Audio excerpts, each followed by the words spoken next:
Hello everyone, my name is Nico and I am a second year robotics doctoral student in the Neurobionics Lab directed by Dr. Elliott Rouse. In this presentation, I will provide you with a high-level overview of the research that we conduct in neurobionics. Our lab has two primary pillars. The first is biomechanical science. This includes system dynamics of human locomotion, neural control of movement, and physiological perception. This is the starting line for most of our research questions. The second pillar of our lab is wearable robotics, because these systems are typically necessary to answer our research questions. These two pillars are complementary to one another, because understanding of biomechanical science informs the design of novel wearable robots, and these new wearable robots then facilitate research in unexplored areas of biomechanical science. The engine that keeps the cycle in motion is our lab's mission to improve the quality of life of millions that suffer from lower limb mobility deficits. This includes those with lower limb amputation, post-stroke hemiparesis, cerebral palsy, the elderly, and many more. In practice, this process begins with a question. For example, what changes in prosthetic stiffness can be perceived by the user? Or what are the mechanical properties of the ankle joint during walking? This can be anything. We'll also consult clinicians and the existing body of literature to ensure the research question is fundamentally sound and relevant. The next step is to acquire the necessary hardware. This usually falls into two cases. If you're lucky, the ideal case is that the hardware necessary is already available and sufficient. You can just go and buy it. If the research only requires commercially available tools such as motion capture, an instrumented treadmill, EMG sensors, or maybe a commercially available device or a device that we've already developed previously in the lab, then we're in luck and we can proceed the research immediately. Unfortunately, this is not always the case. We often find that the hardware we need does not exist, and in this case, we have to leverage the existing literature to develop novel wearable robots that make the research possible. Lastly, we conduct experiments that answer the research question that we started with, and in the end, we have more literature and more capable robots available to us when answering future research questions. This process builds on itself and is most efficient when the hardware is of high quality and capable of exploring several research questions. This process has been repeated many times, so we have many research platforms in use within the lab at the moment, and I will highlight several of them here. We have the variable stiffness prosthetic ankle foot and the variable stiffness orthosis. I'm going to introduce these two together because they're related to one another. They're both passive mechanisms capable of modulating the ankle stiffness with each step, and they actually both use the same transmission. But the one on the left is a prosthetic intended for amputees, whereas the one on the right is an orthosis for those with intact legs. This next device is a powered knee exoskeleton currently aimed at characterizing the impedance of the knee while walking. This is the Defy ExoBoot, a powered ankle exoskeleton. And lastly, the open source robotic leg, which aims to provide a common hardware platform that is available at low cost to researchers across the globe. All these devices are untethered, and we actually developed them all within Neurobionics, with the exception of the Defy ExoBoot, which is commercially available and developed by an exoskeleton startup called Defy. For the rest of the presentation, I'll briefly discuss each of these wearable robots and the research associated with them. First, I will cover the variable stiffness prosthetic ankle foot, also known as the VISPA. The VISPA has a cam transmission that deflects a spring. As the ankle rotates, the cam surface will push on a bearing that is attached to the end of the spring. This bearing is very low friction and will just roll along the cam surface as the spring deflects. The spring deflection at each ankle angle is governed by the cam shape, and we can intelligently design the cam shape to achieve a specific torque-angle relationship at the ankle joint. The spring is a simply supported cantilever beam. The simple support of the spring is motorized and can be actuated during leg swing to change the stiffness of the ankle joint. The motor is actually really small and doesn't inject any energy into the user's gait. It instead just changes the support of the spring when the device is unloaded and the prosthetic is off the ground. Moving the support closer to the ankle joint will increase the stiffness of the torque-angle relationship, and moving the support further from the ankle joint will decrease the stiffness. I'll conclude discussion of the VISPA with this video taken during walking trials with the prosthetic. The mechanism stores gravitational energy at heel strike and when the body travels over the foot during controlled dorsiflexion. You'll see here, at heel strike, we're storing energy. Body moves over the foot, storing energy.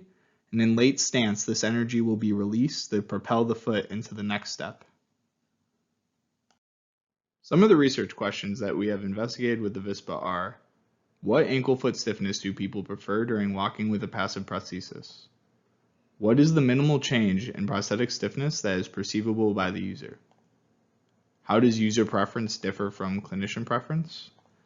And what underlying biomechanical and metabolic factors drive user preference?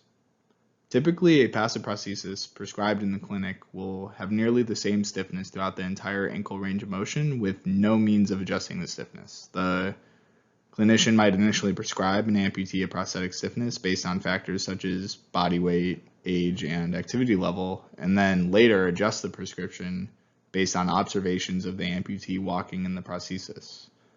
For example, the clinician might look at their gait symmetry, and with the experienced amputee, the clinician might even ask if they would prefer a prosthesis that is more or less stiff.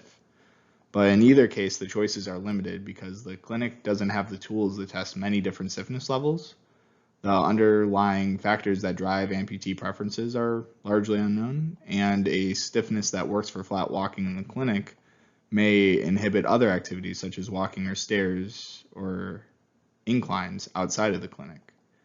This is where the VISPA can be advantageous as a potential tool that could aid clinicians in the prescription process by allowing them to quickly test many different stiffnesses with fine resolution, and as a platform to understand the underlying mechanisms that drive user preference. This research is possible with the VISPA because you can intelligently design the torque angle function to vary stiffness throughout the entire ankle range of motion instead of having it be the same, and can increase or decrease the overall stiffness with each step. Another platform we have in the lab is the variable stiffness orthosis, also known as the VSO. This hardware operates on the same fundamental principles as the VISPA prosthetic, except it's meant to be worn by people with an intact limb rather than an amputation. You can see here that as the slider changes position, this torque angle function is going to be scaled, basically increasing or decreasing in stiffness. Research questions of interest here may look familiar because they're analogous to the VISPA research. Some of the questions are, what ankle-foot stiffness do people prefer during walking with a passive orthosis? What is the minimal change in orthotic stiffness that is perceivable by the user? And how does user preference differ from clinician preference? So these questions are just as relevant here as they were in the prosthetic case because typically people get prescribed an orthotic with just one stiffness. It's a stiffness that is able to support their entire body weight during level ground walking, but might not be comfortable during other aspects of gait or during other ambulatory tasks such as walking upstairs and on inclines, just as we discussed previously with the prosthetic. And this is actually, I think, a first of its kind, the ability to not only have continuously variable stiffness in a ankle orthosis, such that the stiffness changes with the ankle angle continuously, but also the ability step to step to change the stiffness if you want. This could be useful as like a future commercial device, but also to clinicians. It could be a tool for them to test many different stiffnesses before prescribing a stiffness to a patient. And this is the second generation of the prototype that we're working on right now. The next platform I'll highlight is our knee exoskeleton. In this design, the knee is driven by a series elastic actuator. One end of the linkage is driven along a lead screw by a DC motor that you can see there in the bottom right, while the other end is coupled to the output shaft via a fiberglass leaf spring. Some of the research questions we intend to investigate with the knee exoskeleton are, how does the knee joint impedance vary during walking? And what are the effects of recreating human joint impedance in prosthetics and exoskeletons?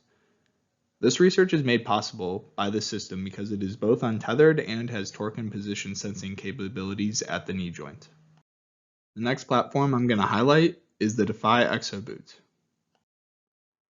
This is the only platform in this presentation that we did not develop in Neurobionics. The Defy Exoboot is a lightweight, powered ankle exoskeleton that we purchased from a robotics startup called Defy. And the early prototype of this exoskeleton was the first active exoskeleton to show statistically significant reductions in metabolic cost, and Dr. Rouse was a co-author on the original paper back when he was a postdoc at MIT.